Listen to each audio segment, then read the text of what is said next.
Greater Bangladesh মানচিত্রে উত্তপ্ত উপমহাদেশ। বাংলাদেশ তুরস্ক জোটে নড়ছে ভারত। একটি মানচিত্র যা শুধু কাগজে আঁকা নয়, বরং গোটা দক্ষিণ এশিয়াকে নাড়িয়ে দেওয়ার শক্তি রাখে। ঢাকায় ছড়িয়ে পড়েছে এমন একটি বিস্ফোরক মানচিত্র যার সীমারেখা ছুঁয়ে ফেলেছে ভারতের অভ্যন্তরীণ এলাকাগুলো। পশ্চিমবঙ্গ, আসাম, ত্রিপুরা, উড়িষ্যা, এমনকি মিয়ানমারের আরাকান অঞ্চল সবই এসেছে এক ছাতার নিচে, এক নতুন পরিচয়ের আওতায়। এর নাম গ্রেটার বাংলাদেশ। এই ধারণা এখন শুধু সোশ্যাল মিডিয়ায় নয়, ছড়িয়ে পড়েছে বিশ্ববিদ্যালয় ক্যাম্পাসে, ছাত্র রাজনীতিতে এবং এমনকি দক্ষিণ এশিয়ার ভূরাজনৈতিক বিশ্লেষণেও। প্রশ্ন উঠেছে, বাংলাদেশ কি তুরস্কের ছায়াতলে নতুন এক কূটনৈতিক চালে নামছে? দক্ষিণ এশিয়ার নতুন ভূরাজনৈতিক সমীকরণে বাংলাদেশ ক্রমেই কেন্দ্রীয় ভূমিকায় উঠে আসছে। একদিকে তুরস্কের সঙ্গে ঘনিষ্ঠতা, অন্যদিকে ভারতের অস্বস্তি।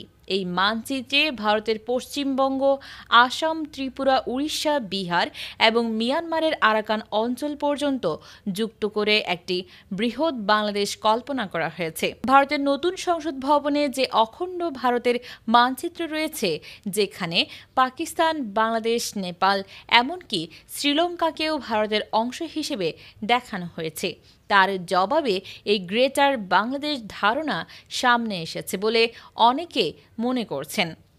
বাংলাদেশের তরুণ সমাজে এই ধারণা ছড়িয়ে দেওয়ার পিছনে তুরস্ক ভিত্তিক একটি এনজিওর প্রভাব রয়েছে বলে দাবি উঠেছে। টার্কিশ ইউথ ফেডারেশন নামের একটি সংগঠন এর পেছনে কাজ করছে বলে ধারণা করছেন ভারতীয় বিশ্লেষকরা।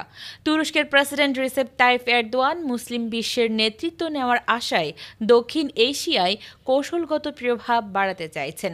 তিনি অতীতে কাশ্মীর ইস্যুতে ভারতের বিরোধিতা করেছেন এবং পাকিস্তানের সঙ্গে ঘনিষ্ঠ অবস্থান নিয়েছেন, আর এখন বাংলাদেশের দিকেও দৃষ্টি দিয়েছেন। তুরস্ক বর্তমানে বিশ্বের সবচেয়ে উন্নত ও কার্যকর ড্রোন প্রযুক্তির একটি শক্তি।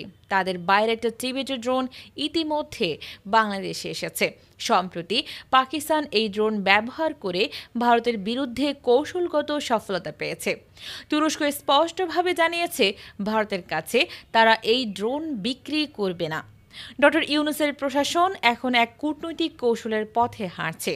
চীনের সঙ্গে অর্থনৈতিক সম্পর্ক এবং তুরস্কের সঙ্গে রাজনৈতিক বন্ধুত্ব মিলে বাংলাদেশকে এক নতুন বলয়ে ঠেলে দিচ্ছে, যেখানে ভারতের ছায়া থেকে সরে আসার ইঙ্গিত স্পষ্ট। এই পরিস্থিতিতে ভারতের হিন্দুত্ববাদী রাজনৈতিক মহল উদ্বিগ্ন।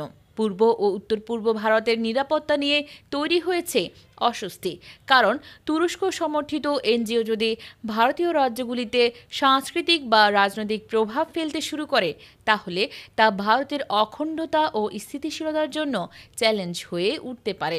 আজ দক্ষিণ এশিয়া এক নতুন বাস্তবতার মুখোমুখি। এখানে কূটনীতি আর নিরাপত্তা একে অপরের সঙ্গে জটিলভাবে জড়িত। বাংলাদেশ তুরস্ক সম্পর্কে যে নতুন মাত্রা তৈরি হচ্ছে, তা কেবল ভারত নয়, বরং পুরো উপমহাদেশের নিরাপত্তা ও ভারসাম্যের প্রশ্ন তুলছে। গ্রেটার বাংলাদেশ মানচিত্র আপাতত কল্পনাতে থাকলেও এর পেছনে থাকা বাস্তব ইঙ্গিত, কৌশল এবং মনস্তাত্ত্বিক প্রতিদ্বন্দ্বিতা অস্বীকার করার সুযোগ নেই। শেষ প্রশ্নটা তাই, বাংলাদেশ কি শুধু নিজের ভবিষ্যৎ বদলাচ্ছে, নাকি গোটা দক্ষিণ এশিয়ার কৌশলগত দৃশ্যপটকেই পাল্টে দিয়েছে? এই লড়াই কেবল মানচিত্রের নয়, এটি নেতৃত্ব ও পরিচয়েরও। এই বিশ্লেষণ এখানেই শেষ করছি। পরবর্তী পর্বে আবারও দেখা হবে নতুন কোনো আন্তর্জাতিক কূটনৈতিক বাস্তবতা নিয়ে।